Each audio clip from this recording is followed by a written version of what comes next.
So that's what first fruits were commanded to do, for what they're for. In Leviticus, it was, as humanly speaking, to help provide for the priest and for those who served. It was for them. A couple different things came to my mind when I was reading these, and I cut out the reference, so I don't know where it's from. But now Christ has been raised from the dead, the first fruits of those who are asleep. For since by a man came death, by a man also came the resurrection of the dead. For as in Adam all die, so also in Christ all will be made alive. But each in his own order, Christ the first fruits, and then after that, those who are Christ at his coming. And when I was thinking about that, my electronics production background came in. We have a thing, two things we call when we're making electronics is first piece inspection.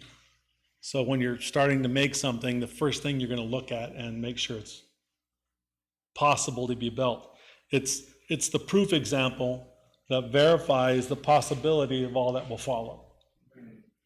And so Christ is our first piece inspection. He's our proof example. By his resurrection, we know that we can be resurrected. Another thing we have is called the golden board, and this has to do more with quality. When you're setting up an inspection machine or looking, you have a golden board, the perfect piece that you compare everything else to.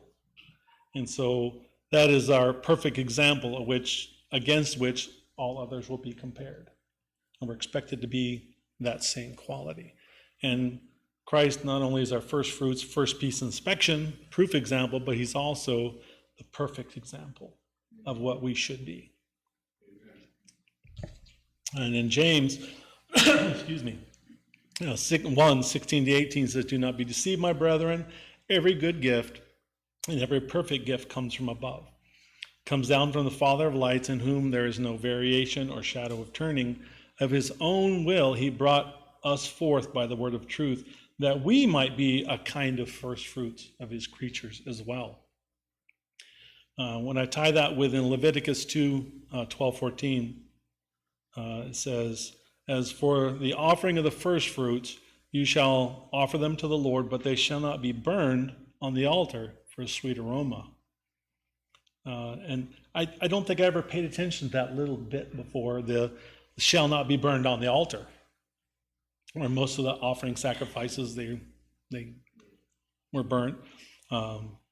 There were things, but the first fruits were given.